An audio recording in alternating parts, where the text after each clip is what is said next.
So as you all may very well know, ELU is a quite young university. We were founded a few years ago, and we're very much focused on the tech and IT domain. So the university was founded in response to the tech skills gap, specifically in the Netherlands, but also wider EU, meaning that a lot of companies are, of course, looking for tech talent, but that there's not necessarily enough local talent or not talent which is actually trained academically with the skills that they require on the work floor.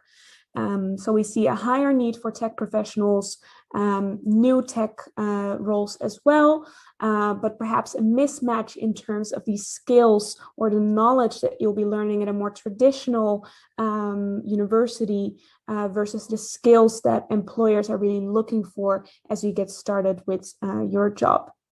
This leads to a need for a different educational offer, which is very much the mission that we're serving.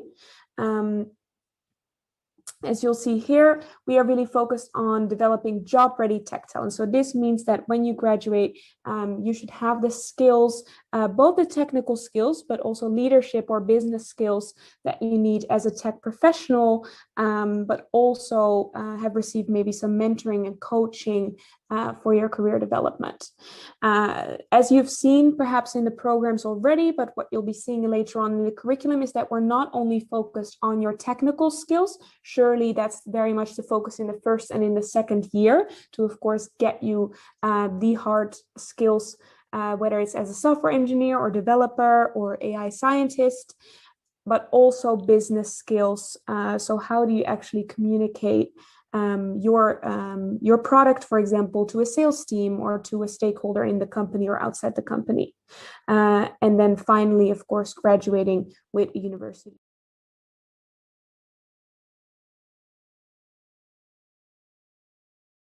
And finally, this is the general program structure. So again, today I'll be focusing in the curriculum a bit more on software engineering. However, the general structure is the same. You will see it's a 3-year program. We're able to cram a little bit more in a part-time program because we're using mostly the full calendar year instead of just an academic year with a lot of summer holiday, winter holiday. You'll be studying for most of the year since most of our students are also working at the same time either way. So in the first year of study, you're really doing the basics in terms of software programming. Then you'll go in the second year into your specialization. And then in your third, we'll be covering the business skills such as agile working, agile methodologies, but also consultancy skills, working with clients, pitching to clients. And then you'll be doing your final graduation project where you put all that learning into practice. And then, of course, report and present back to the examination committee. So looking at this in a little bit more detail, you can here see the different modules that are covered in each year. And you should know that within, of course, each year, you will have short breaks. So you have breaks between the years, but also breaks between the modules. So there will be short breaks that are planned within your program. In your calendar. So during year 1, we're really looking at the intro to programming, intro to coding. You'll be learning a few programming languages during that year as well. Then you're going into specific programming languages or specific tools for your specialization and do a technical larger project in year 2. Before moving on to year 3, where you're really focusing, as I said, on those business skills. Here, don't get confused that freelancing means that you necessarily will be educated to be a freelancer, because you certainly need those skills of connecting with, understanding stakeholders, also if you're working in-house in a company. As I said earlier, this is something we hear every time from talking to our partners in the field, how important it is to be able to translate your tech knowledge to someone who might not be so technical. So for example, maybe you are working on different models, different algorithms, and you actually need to get the budget or the time approval from executives in your company or leadership. You certainly must be able to explain the AI for example, or explain the algorithm in a way that a non-techie could understand as well. So this really goes into these communication, these presentation, these negotiation skills as a professional. And then finally, during your final project, you will be working on an end-to-end project, either within your own organization. So if you're already working, you are more than welcome to do it with your current employer, or you could be doing something independent. So this could mean that you're doing something completely of your own design.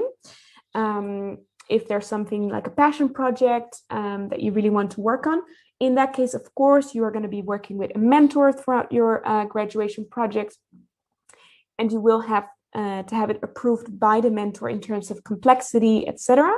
Or we will also have a selection of projects that are brought by our partners. These would be mostly partners in the Netherlands, but this would be a competitive kind of selection for the projects that are brought by the partners.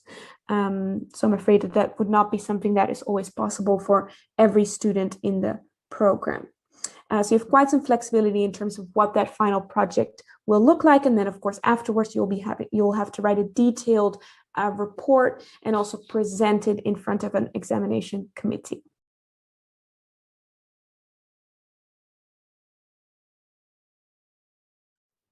So that was shortly a bit about the vision. Now I'll be diving a little deeper into the educational model. So in short, here you can see some of the cornerstones of the ELU learning experience, be it as a bachelor or a master student, which is competency-based learning, project-based learning, our employability focus, and peer-to-peer learning, so the learning community. The first one means that at ELU, our programs are designed around skills or competencies, and these competencies have been identified in conversation with people in the market. So this is people who are among our faculty, but also outside with our partners, and listening to them and hearing what are the actual skills that you want to see as a new person joins the team, and then taking these as the building blocks of the curriculum. So again, these are the technical skills, but certainly also other interpersonal skills you need as a professional. In our programs, we focus very much on practical learning and project-based learning. So you'll be working almost on a weekly basis on different projects, sometimes individual, but certainly very often also peer-to-peer or in a team. And you'll also be asked to present then some of those projects back, and present your code, for example, to your peers and to your faculty, because that communication of your work is also so critical. This will also help you in building a portfolio. So since you are actually getting a lot of experience, writing a lot of code, maybe doing data visualization, et cetera, depending on your program, you'll actually be building a portfolio of experiences to include as you're applying for jobs, traineeships, or internships. Our employability focus means, in short, already that you are working on skills, you are working on projects, on building a portfolio, but it's also visible in terms of the people that are in the ELU community, including your faculty. So your course facilitators, your mentors are people who are working in the industry. Certainly some of them have their doctorates or come from a research background, but others are really practitioners in the field. So for example, you might be a software engineering student and then be able to meet with your mentor who is an active software engineer working at a company, so that you can actually hear what does it look like in the field or applied on the job as you're studying towards this job. Finally, peer-to-peer learning. So as you hopefully are aware, ELU is an online university. We are offering programs fully online, but that doesn't mean that it's lonely. So I think a lot of us have this prejudice that online learning is just very lonely, and for better or worse. And there will be a lot of flexibility in your program. So you can do a lot of self-study and pace some of your weekly content, but at the same time, we do believe that learning happens best in the community, and therefore you are part of a cohort of students. But this also means the community of faculty and staff, the wider community.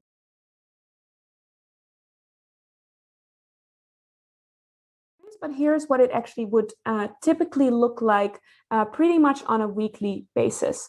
So again, to repeat myself, is that you will have the flexibility of being an online student and logging in wherever you are in the world, whenever you want, but at the same time you are part of a cohort.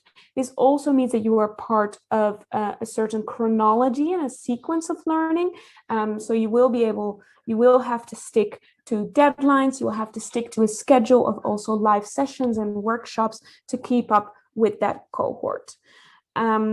These are the different things that happen on a weekly basis. So at the start of the week, you will log into the course platform called Campus, and you will see your material, your content for the week, as well as the project that you'll be working on, focusing on that week.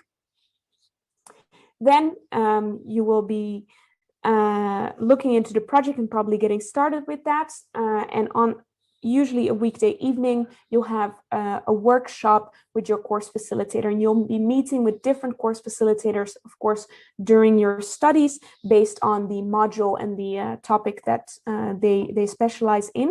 But it's usually a workshop around 1.5 to 2 hours on a weekly basis, where you're really doing some work together, getting some more of the theory behind the work you're doing, and of course also leaving room for some questions that you want to ask the faculty. Then you'll be introduced to a method called action learning. You can kind of think of it as the homework group study sessions that you would have in a regular library at a regular traditional brick and mortar university. In this case, we're introducing you to a specific method that you can use to kind of problem solve, be it in relation specifically to the program, to the content you're learning, but also a bit more general in terms of your career progression. So perhaps you, for example, have a technical interview for the first time, and you can then use the wisdom of other students in your program to help think about different actions and strategies you can use to prepare yourself for this. This is also a method that you can often use in different aspects of your life. We've definitely found that students have found it useful to also use in their personal or professional life outside of ELU. And finally, maybe later on in the week, you've been working on your project, on your content, and you realize you need some support. In that case, you can book some time with your mentor during their office hours and bring your questions there. These could be questions directly related to your assignments, to your program content, the coding you're doing, etc. But definitely also feel free to bring in maybe some questions around your career or career counseling. So it's not limited to only the program content itself.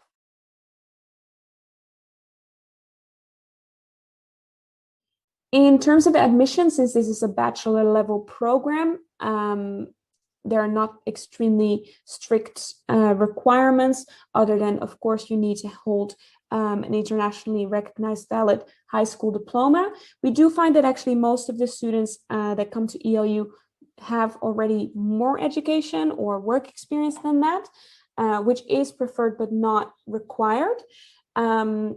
We just find that it's a lot of people who have maybe already done a boot camp, kind of started, but are looking to maybe start or finalize a degree that they earlier had to interrupt, or maybe you've gotten a degree in a completely different field and now want to break into tech. You'll also have to, of course, provide a proof of your academic records and of your English proficiency. If you, of course, have graduated or you live, work in an English-speaking country, we will waive the need for the English proficiency documents for you. We have different start dates in a year. So currently the next start date will be in November 2021, followed by February 2022. And the application process is rather straightforward. There is no application fee, so you can apply to the university for free, but there will be a registration fee. So you only have to pay the registration fee when you know that you're admitted to the program and you actually want to reserve your seat in that cohort. So by that time, you have the certainty that you are already accepted, admitted to the program, and you can book your seat for the preferred cohort. In order to apply, you will fill an online application form on our website, including a short motivation. After this, if you're found eligible, you'll be invited for a video interview with a range of questions. And finally, after that, you'll receive your application results, usually within a few weeks' time. You'll be able to do all of this through our website. But if you need any support, you can, of course, also reach the admissions office. The tuition of the program is 2,900 euros a year, and it's a 3-year program, so that's 8,700 euros in total. We have different payment options, so you can pay upfront for the whole year, or you can choose to pay in installments as well. So that is something that after you are admitted to the program, you can discuss with the admissions officer which of the payment plans would be preferred for you. If you need additional flexibility, do let us know, let the admissions office know, and we'll see what we can do. But generally for a bachelor program, we do not have much scholarship availability. So again, thank you very much for listening, and I do hope you have gotten some information out of this session. This is what it would look like to be a student at the university. So campus will be mainly using 2 different tools. Campus is your course platform, so you will have an account and be able to log in there. As you can see, everything is kind of consolidated into this one space. So you can find your calendar here, where we're announcing different the workshops, but also different events, maybe additional webinars that would be relevant to you, summits, etc. You would be able to communicate to different people, and then, of course, most importantly, see your content, work on the content, your assignments, but also enter into discussions with other students and see the outcomes, the grades of your work. So it's very important to regularly log on to campus, especially at the start of a week, to just see what can I expect from this week, and how will I be able to balance my time between ELU and probably some other commitments you may be having. The second tool that you'll be using a lot as a student at ELU is Slack. This is our instant communication platform. Some of you might already be using it, but you'll be part of a number of channels to get kind of real-time announcements, updates from the university staff. You'll be able to talk and form groups with different students, to contact the university staff, to contact your faculty for any support. And as you see, it's regularly used also for just quick support on some of the assignments, or maybe to schedule a call with another student if you need some help with an assignment or some content or want to discuss it.